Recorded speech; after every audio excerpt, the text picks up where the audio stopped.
Welcome to VCR, Vintage Cinema Rewind, bringing old movies to new viewers. I'm Blake. And I'm Michael. And we're just getting started. That's right. We're just getting started. Wow. Yeah. It's like the infancy of this podcast. Yeah. Blake and I have had a terrible time getting set up today.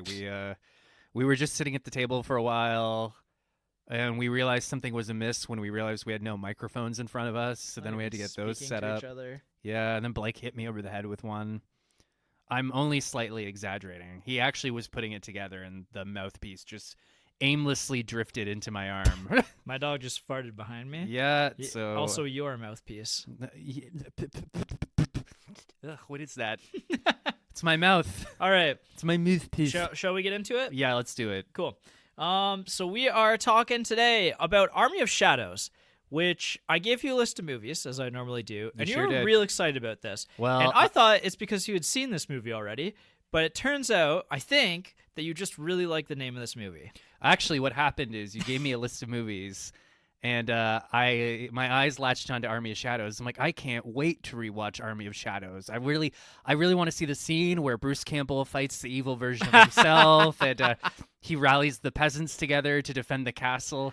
And then I Googled it, and I'm like, what the fuck is this shit? Like, where's Bruce Campbell? But then I looked into it. I'm like, oh, this does look pretty interesting. Yeah. We were just talking before this. This movie kind of has an interesting pedigree around it in that it was like banned, I guess, when it came out in the 60s. Well, it was just like widely like panned in France. Right. Because and this is a little bit of a spoiler, but Charles de Gaulle, one of the, there's him and Napoleon basically are like one of most important French people of the last like 200 years. Oh, this is really going to show my ignorance. I don't even know who Charles de Gaulle is. He's like the guy who set up France's whole republic, and he was the guy who was like rebelling against the Germans. I think he fled to England when France surrendered basically, and was like trying to like build a resistance essentially from England, and then did a lot of things afterwards.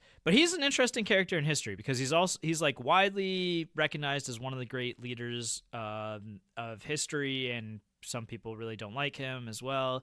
He also, and again, this is kind of a cool movie to do in respect to the last movie we did, the Battle of Algiers, because these two movies are very much in conversation with each other, and Charles de Gaulle was the leader at the time that Algiers fell apart for France. Yeah, I was watching this movie. I was kind of like, we almost kind of accidentally had a theme this month. Yeah. Where we accidentally created two companion pieces with each other. Yeah, we really did. Yeah, which good for us. That's why we're the pros. Yeah, like, and even when we're off, we're on. But yeah, and so the reason why this movie was panned is because Charles de Gaulle himself makes a very, very, very brief appearance in this movie.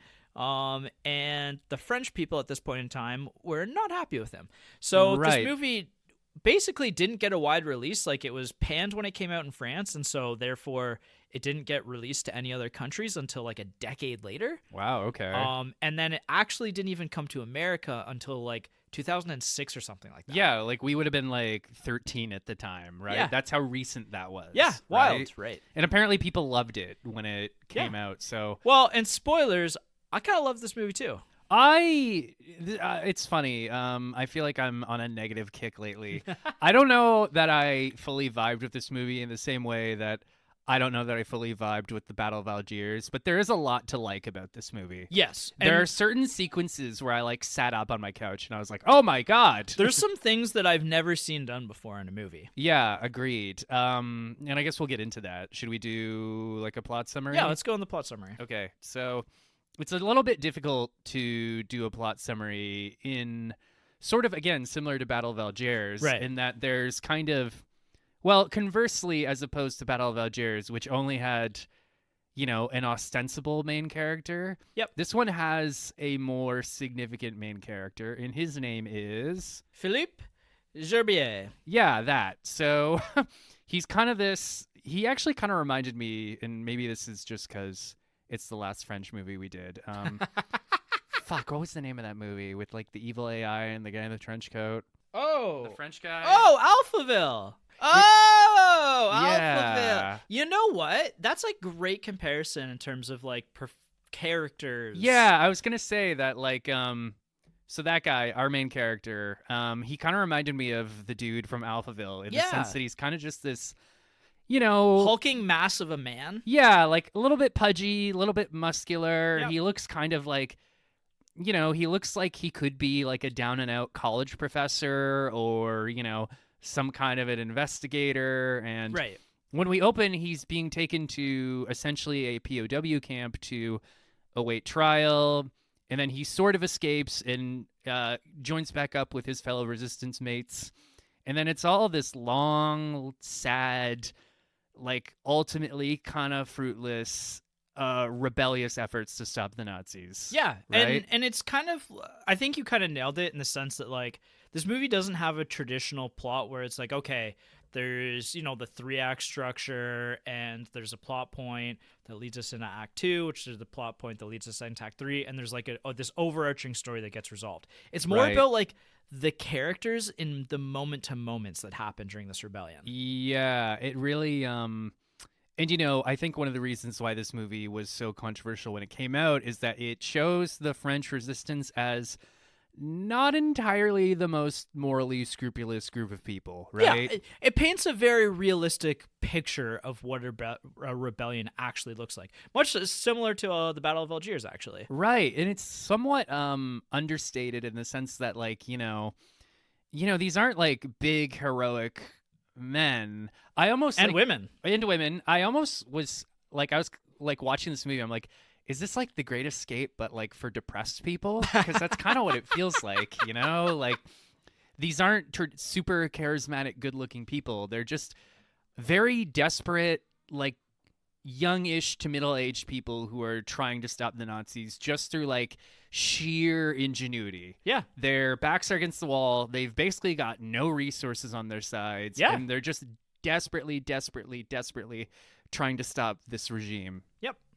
Yeah, and I mean, there's nothing.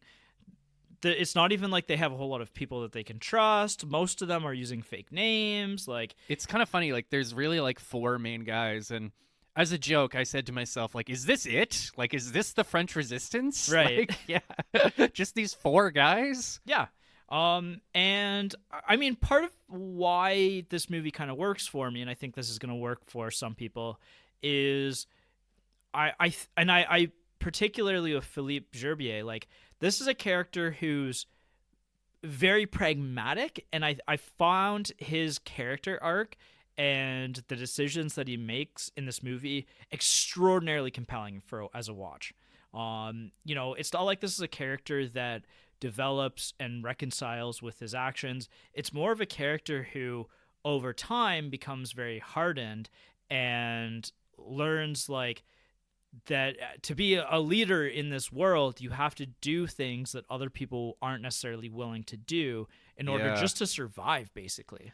Yeah, and I mean, there are some great sequences where, he's on the run or he's trying to escape his captors, and he's just, surviving by the sheer, like, the skin of his teeth, you'd say. But I think there's one sequence in particular that I think you and I both probably really latched onto where, like, I don't even really want to play my hand. Let's save it for next week. Sure. But it's a truly harrowing sequence where I'm like, wow. If it's the sequence that I think that you're talking about, I actually thought the movie was going to end right there. Yeah, I genuinely thought we were at the very end of the movie, and I didn't think things were looking great for our boy Gerbier. Yeah. Yeah. Okay. So yeah, and I mean, we do have a main character that we latch onto, but like, I think we kind of overuse this term sometimes, but it is almost kind of a vibe movie. A little bit, actually, Yeah. and you're not actually wrong in that sense as well, because I think part of what comes through with the vibe of this movie is also in the color palette of this film and the way that it's shot. It's very dark and drab, and it's like shot with a lot of gray. Every scene is overcast, essentially. Like, there's a moral grayness even to like the color palette of this film. Yeah, and I mean, there's a great Letterboxd review that I'll probably read in full next week as it ties into the discussion. But they compared this movie to like, it's like World War II as a gangster film. Yeah. And I'm kind of like, yeah, that's what it is. Yeah, pretty much. Well, and even so, getting in characters and people you may know, Lino Ventura, who plays Philippe Gerbier, like he started as a professional wrestler. That's why he's a bulky guy. And he's actually was really well known in the 60s and 70s for playing like tough characters. Like he was either playing like cops or criminals, essentially, gangsters. With a face and a body like that, what else are you gonna play? Exactly right. And so he actually is considered like one of the greatest leading men of French cinema in the 60s and 70s. Like he's extraordinarily famous. I'd never heard of him before, but like again, a little bit of spoiler here. I thought his performance was incredible. Yeah, and I mean, just branching off that, like a lot of the times you watch slightly older movies and the performance is still a little bit like vaudeville-y, but like I thought the acting in this movie was excellent across the board. Absolutely. Well, and I think part of what helps is in this movie in particular, they ask the actors to say a lot without speaking. And it's oftentimes it's about how the characters are reacting to situations and their facial expressions, or them trying to mask their facial expressions, that it actually is way more important than the dialogue. Although some of the dialogue in this movie is actually just poetry. Yeah, it's French. What do you expect? Right? And I also saw that he was known for another movie called Elevator to the Gallows, which is also like one of those all-time movie film names. Yeah, I was gonna say, what a Elevator to the Gallows. Shit. Yeah. What a title. Yeah. And usually in characters and people you may know, I go over like the characters who are kind of relevant to the modern moviegoer, and because this is a movie made in the 60s and most of these actors are like already in their 40s and 50s in this movie, there's not really anybody to talk about that you may know necessarily. However, there's a couple people that I want to shout out, and the first is Simone Signoret, who plays Mathilde in this movie. I think she's actually probably, in my opinion, the second main character of this movie. I think that she has one of the more interesting arcs in this film as well. Agreed, yeah. She becomes Gerbier's assistant in the film, and actually it's about halfway through the film when she's introduced. And again, quickly, I found that her performance is actually probably on par with Lino Ventura's in this as well. Yeah, she holds her own. Yeah, she does. And she has some really, really great scenes. But she actually won an Oscar for Room at the Top, which is a movie that I've heard of and never seen before. I've never even heard of it. I believe it's based on a play, but I'm not 100% sure about that.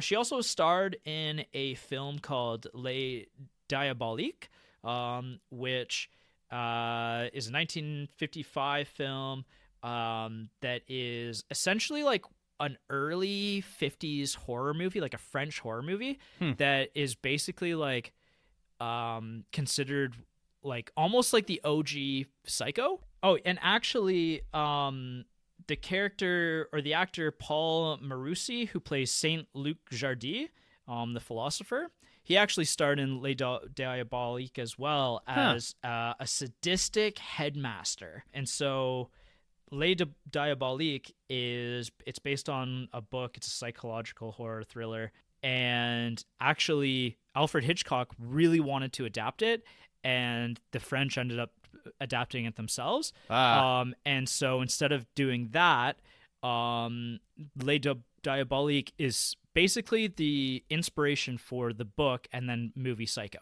Huh. Yeah. Interesting. And the author of the movie Psycho actually said that this was his all-time favorite movie. Okay, really? So movie I hadn't heard of before, but I thought, wow, this is a really cool story to this. The two actors who are very prominent in this movie are in as that. So there's like a connective tissue. Yeah, I might go check that out at some point. It's like I said, it's considered one of the great horror movies of all time. And have you seen Psycho? I have not yet. I thought that's the one thing you haven't seen. Yeah. Wow. Okay, we should watch it. Mm-hmm.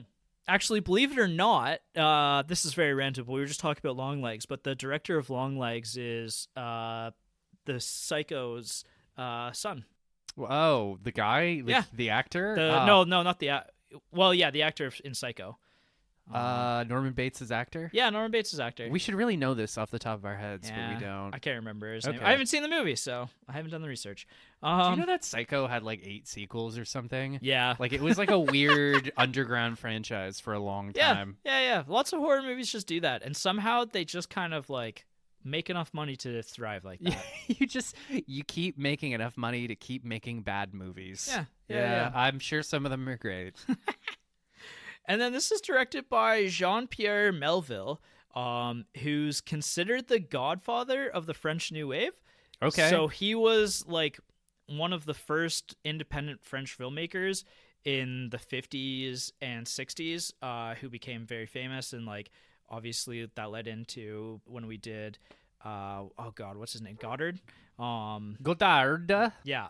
And so he actually did another movie that's very famous called Le Samurai, which I also want to pitch to you at one point for us to do on this podcast. We haven't done yet. Okay. It's kind of like a detective film set in like the modern 60s France, but basically the detective is essentially like a samurai, a French samurai.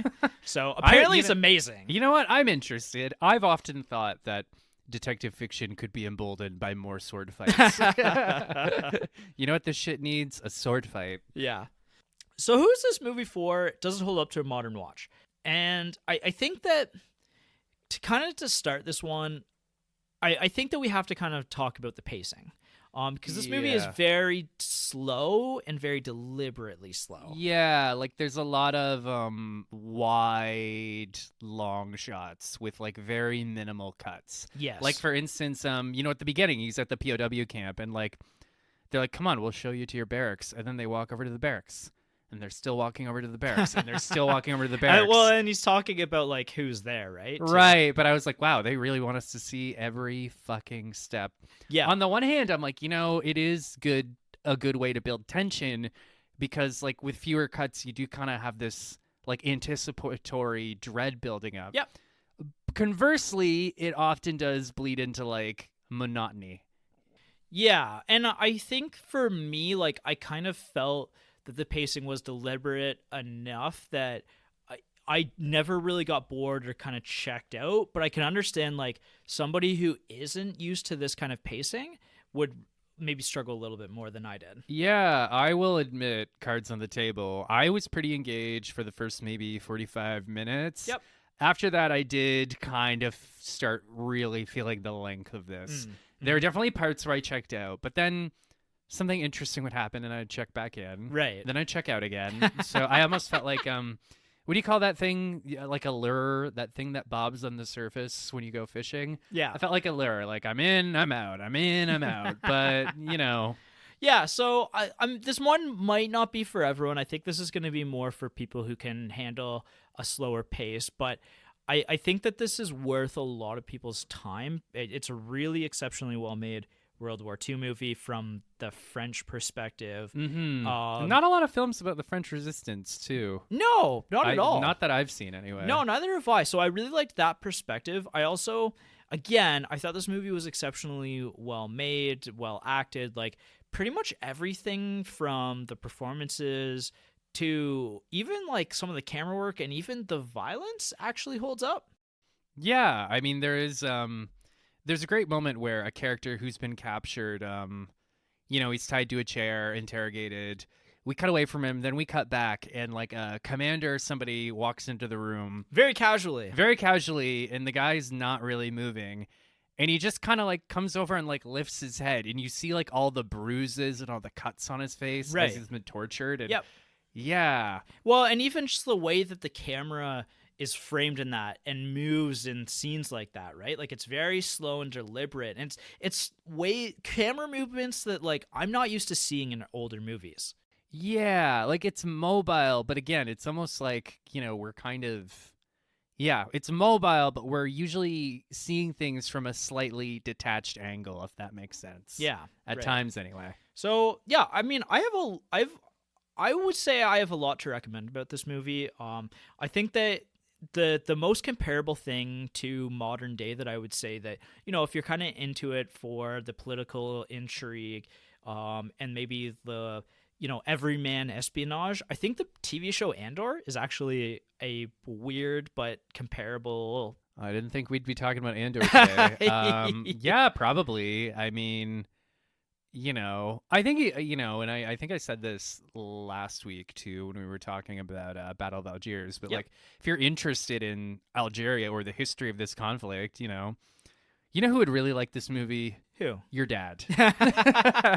Probably. Especially as he gets into his like middle-aged World War II phase, I have to admit, like, in the same way that the Battle of Algiers was like, I should learn more about the world around me and Algeria specifically, especially us, like you and I both have like somewhat French ancestry. I was like, I should know a little more about the French resistance. Yeah, absolutely. I very much agree. And this is a cool kind of introduction to that. So when to watch? I kind of have this one as a Sunday afternoon movie. Yeah, I'd go further and say that like you have to watch this when it gets dark. Yeah, Sunday evening as well, for sure.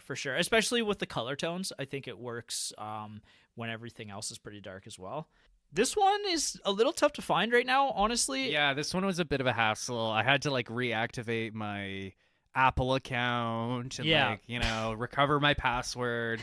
I've learned that like me and Apple don't really get along. Yeah. Anytime I have to get something off Apple, I'm like, you fucking Yeah, honestly, I'm a little surprised. Like I could see this one doing relatively well streaming. Like this is a perfect Tubi movie.